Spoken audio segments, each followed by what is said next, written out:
Dear students, I hope you all will be fine.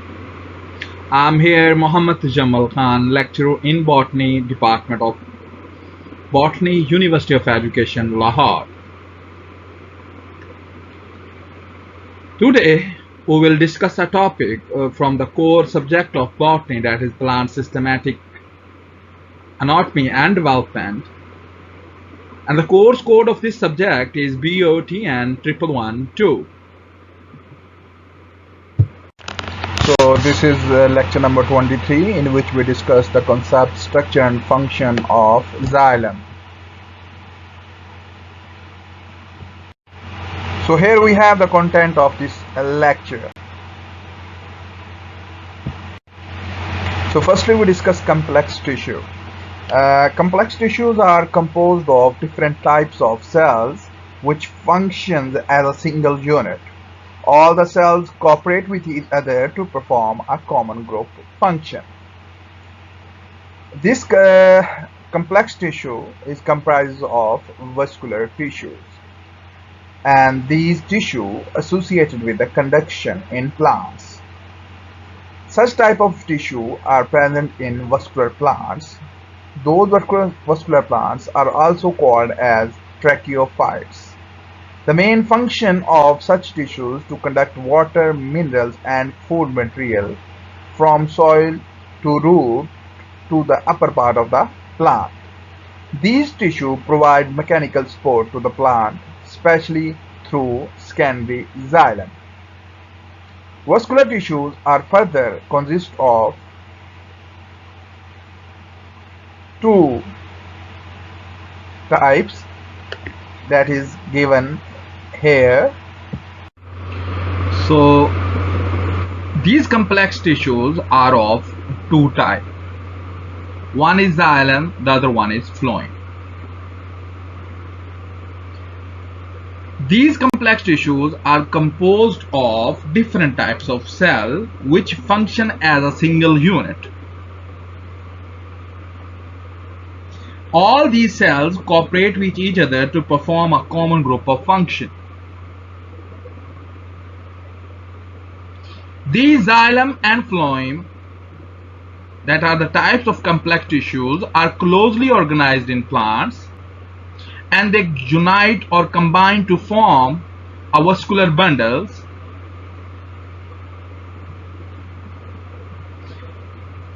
that perform a function of conduction.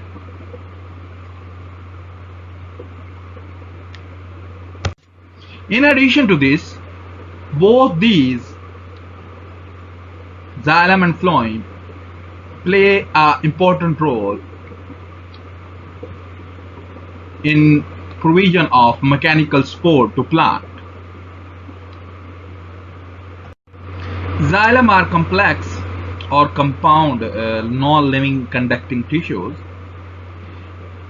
The word xylem is derived from a Greek word xylos, that means wood, because this xylem is also involved in the formation of wood. The main function of the xylem is that it plays a very important role in the conduction of water and dissolved salts and minerals from root to different parts of the plant. As I already told you, xylem also forms wood in plant. In addition to this, it supports plant body by the provision of mechanical support through secondary xylem. So here we have two types of xylem, two major types of xylem. One is primary xylem and the second one is secondary xylem. First we discuss about the primary xylem. Primary xylem basically originate from a specific meristematic cells that are procambium during the primary growth of plant body. And this xylem produced as a result of primary growth. So due to this primary growth, we called it as primary xylem. The xylem components are arranged vertically only in primary xylem. In this case, xylem elements are arranged to parallel axes of plant and plant from the axial system. Primary xylem are produced from procambium during primary growth, and this xylem arrange itself along with phloem in bundles or in a bundle pattern that is referred as vascular bundle.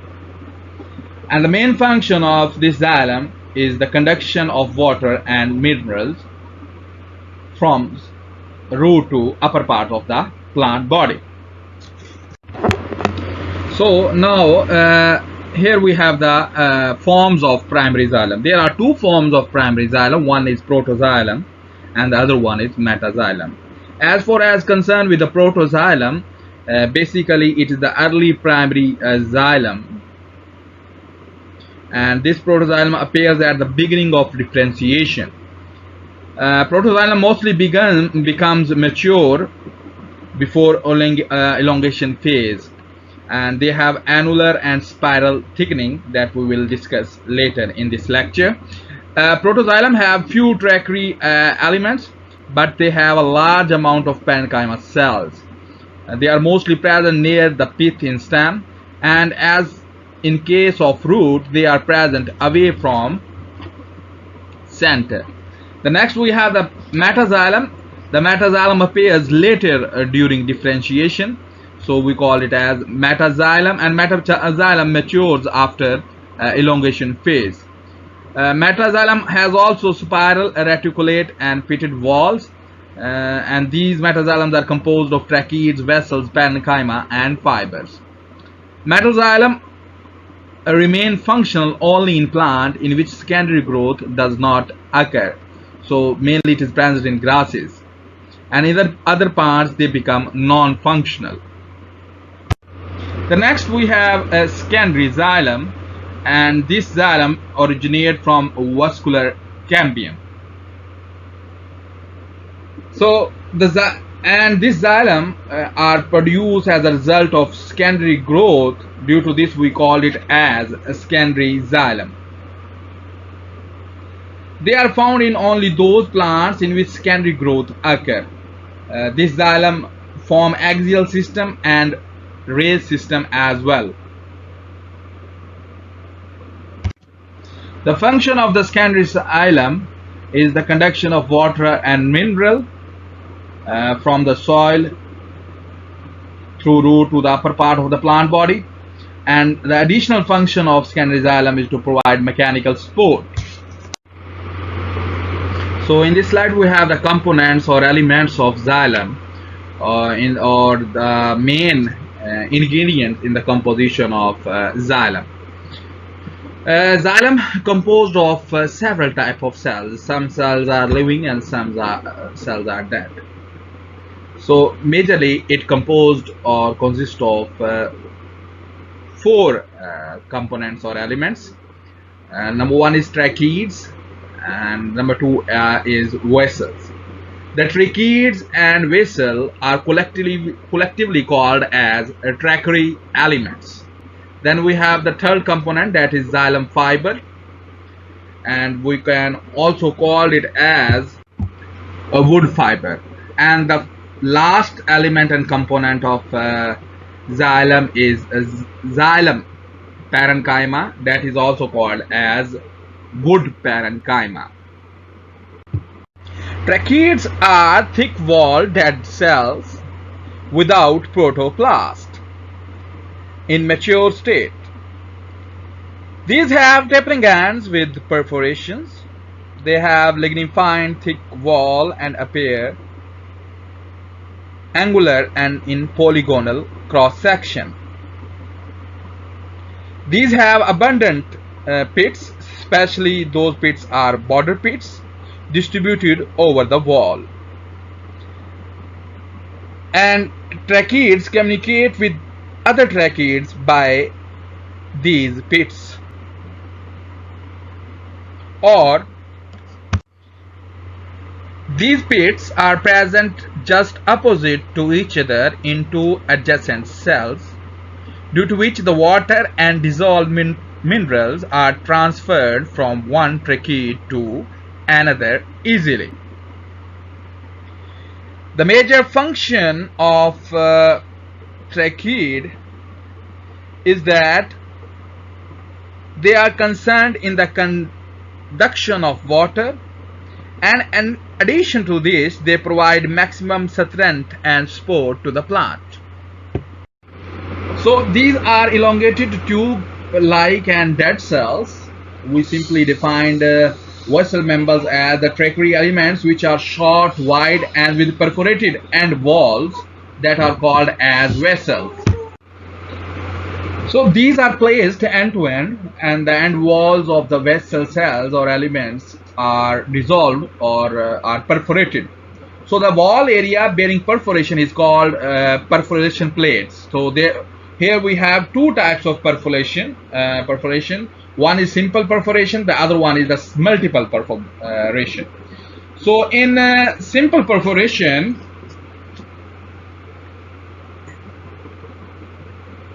plates have only single aperture, and that is larger one as compared to the multiple perforation.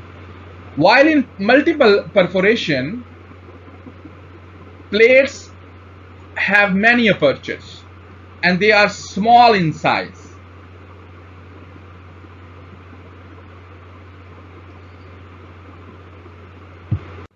In addition to this, vessels have numerous pits but are smaller than the pits of tracheids, and the length of vessels has been found to vary from few centimeters to meters. So here we have a clear discrimination between tracheids and vessel. In tracheids we have pits, these are the pits, and they have tapering ends, while in vessels they have perforation plates. Here we have the perforation plates, here we have the perforated or perforation or perforated end walls. Similarly, in this diagram we have pits, and here we have perforation plates or perforated end walls. The vessels have thickened wall in different ways. So thickening material is deposited on the inner side of vessel members in different patterns. So thickening of vessel members or vessel may be annular, may be a spiral, may be a scleriform, it may be in reticulate, or it may be in pitted. So first we have the annular. In this type of thickening, it is occur in rings. Lignin deposition occur as ring one above the other. So this type of thickening in secondary xylem, we called it as annular thickening. It is the most primitive type of thickening. The next we have spiral or helical thickening. In this case, thickening occur in spirally form. Next we have scleriform. In this case, the thickening occur as ladder-like thick manner. Wall material deposit as transverse band, and these bands are with few interconnections, and these interconnections are due to the presence of pits. Next we have reticulate. In This type of thickening, it appears like a net. So the net-like distribution of secondary material occur within the vessel member. The last type of secondary wall thickening is pitted. In this thickening, material deposit evenly. Cells are more or less uniform in thickness. Many pits are distributed over the entire wall, and this type of thickening is the more advanced type of thickening. So the third component and element of xylem is xylem fibers. We also called it as xylem fibers. These fibers majorly present in xylem, and the fibers are elongated, thick wall structure having no protoplast at maturity. Basically, these are parenchyma cells. So the nature of these cells are that these cells are highly lignified. Due to this, the secondary wall is very thick. The main function of these xylem fibers are to provide mechanical support.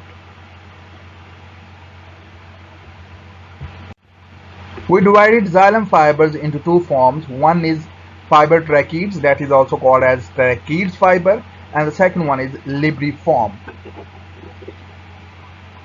The fiber tracheids contain relatively thin wall with border pits, while the libriform fibers contain very thick wall and having simple pits.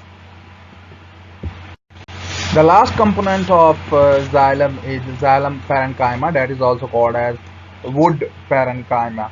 So these are the parenchymatous cells present in the xylem, and they are living cells with the protoplast and having a prominent nucleus.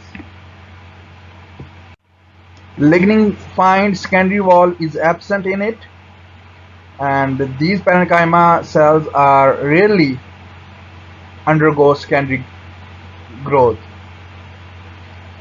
These xylem parenchyma play a role in storage of different compounds like starch, oil, and other ergasic substances.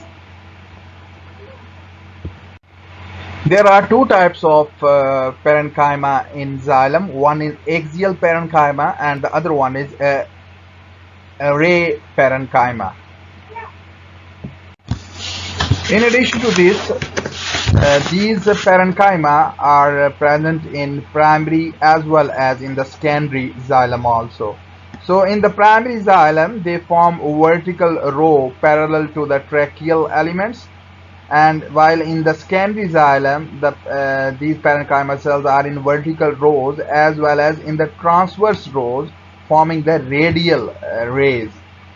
So the cells of the ray parenchyma are derived from the activity of the ray initials of vascular cambium, and the xylem parenchyma cells are living, retaining their protoplast even when the adjoining tracheal elements become non-functional.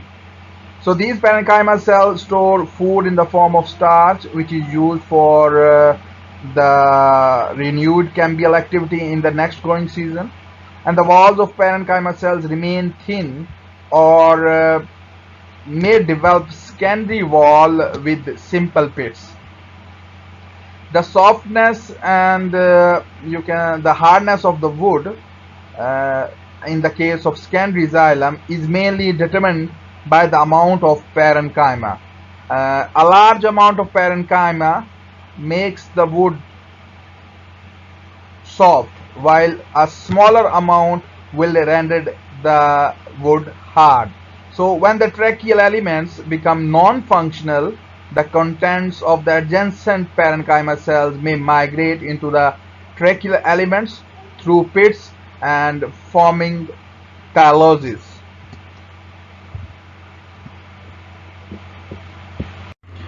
So the first type of parenchyma in xylem is axial parenchyma. This parenchyma occur vertically, more or less elongated. They are placed end to end in the secondary xylem, and they are basically derived from fusiform cambial initials. These cells may be as long as the fusiform initials,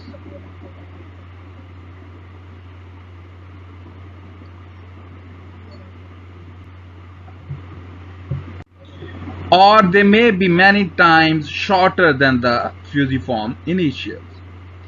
The fusiform derivative may divide transversely before differentiation into parenchyma. It forms parenchyma strands, and such strands occur more commonly than parenchyma cells. The next type we have ray parenchyma. The ray initials of the cambium give rise to ray parenchyma. Ray parenchyma cells are arranged in a radial transverse series. They form xylem rays. The ray parenchyma cells vary in shape.